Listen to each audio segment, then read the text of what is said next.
Hello mga kaluto, sana po nasa mabuti kayong kalagayan. Magigisa po tayo ng sigarilyas, patola at lalagyan po natin ng sardinas mga kaluto. At hindi po mawawala ang bawang sibuyas.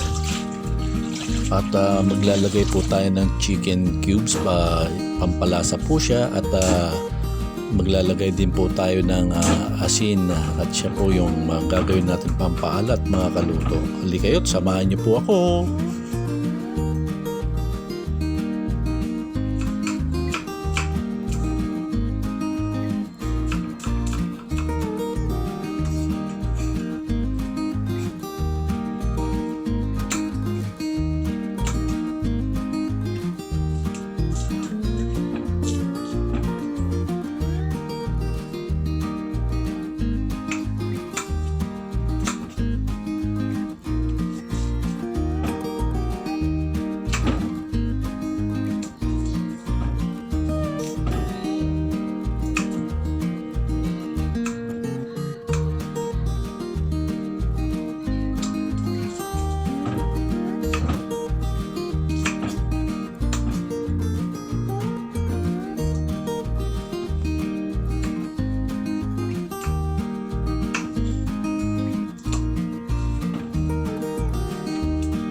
Tapos na tayong maghiwa mga kaluto. Ngayon naman ay umpisa na nating maggisa. Unahin na po natin yung ating sibuyas mga kaluto. At isunod na din po natin dyan yung ating bawang mga kaluto. Pagkatapos po nating magisa yung ating bawang at sibuyas mga kaluto ay halo-halo lang din natin mga kaluto para hindi po siya masunog mga kaluto. At isunod na rin po natin yung ating sigarilyas mga kaluto. Pagkatapos din po natin magisa yung ating sigarilyas mga kaluto ay isunod na natin dyan yung ating sardinas na pangmalakasan mga kaluto.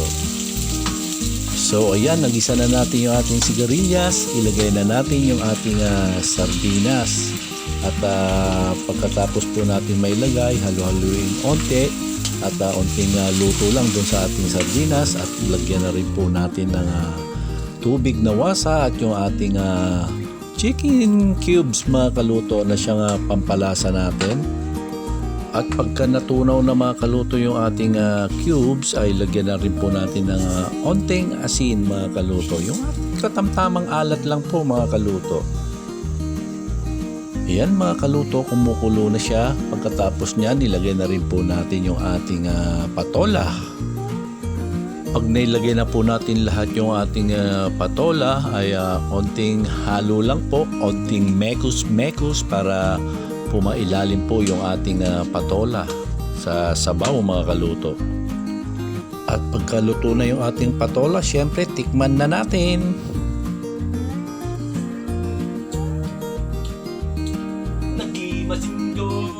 Yan mga kaluto, luto na siya. Pwede na tayong sumandok. It's all about to eat. At syempre mga kaluto, bago tayo kumain, syempre magdasal muna tayo.